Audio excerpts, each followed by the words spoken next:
Ovaj pokus naziva se limun spašava jabuku. Pribor koji nam je potreban za njegovo izvođenje jest jabuka, limun, nož i tanjurić na koji ćemo odložiti dijelove jabuke. Postupak izrade ovoga pokusa je sljedeći. Podijelit ćemo jabuku na 4 podjednaka dijela.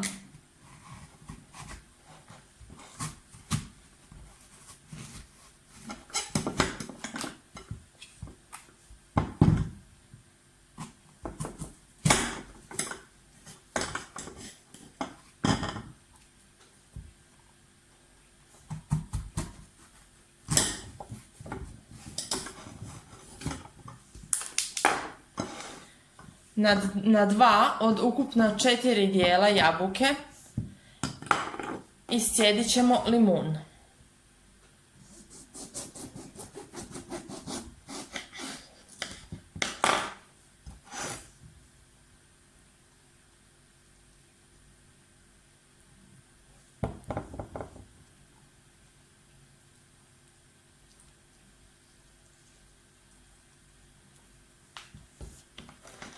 Sada imamo jedan tanjur na kojem se nalazi 2 dijela jabuke na koje smo iscijedili limun i drugi tanjur na kojima se nalaze 2 dijela jabuke na koje nismo cijedili limun.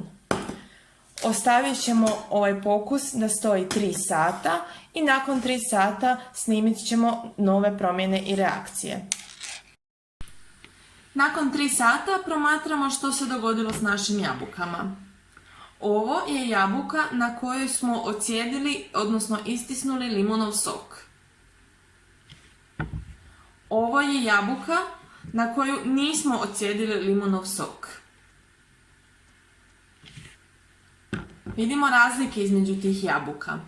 Dijelovi jabuke koji su bili pokapani limunovim sokom zadržali su svoju boju ili su razlike u boji, odnosno u promjeni boji minimalne. A dijelovi koji nisu bili tretirani limunovim sokom potamnjeni su čak do smeđe boje. Razlog tome jest to što neki kemijski spojevi iz jabuke, čim dođu u doticaj s kisikom iz zraka, razaraju stanice jabuke što rezultira smeđom bojom. U limunovom soku je vitamin C, odnosno askorbinska kiselina, koja usporava tu reakciju i tako čuva boju, ali i okus jabuke. Ovaj pokus možemo također provesti sa bananom, te vidjeti što će se dogoditi sa bananom kada je tretiramo limunovim sokom i kada ona nije tretirana limunovim sokom. Važno je dakle da tijekom pripremanja voćnih salata i sličnih voćnih deserata jabuke i banane odmah nakon rezanja umočimo u limunov sok kako njihovi komadići ne bi potamnjeli ili promijenili okus.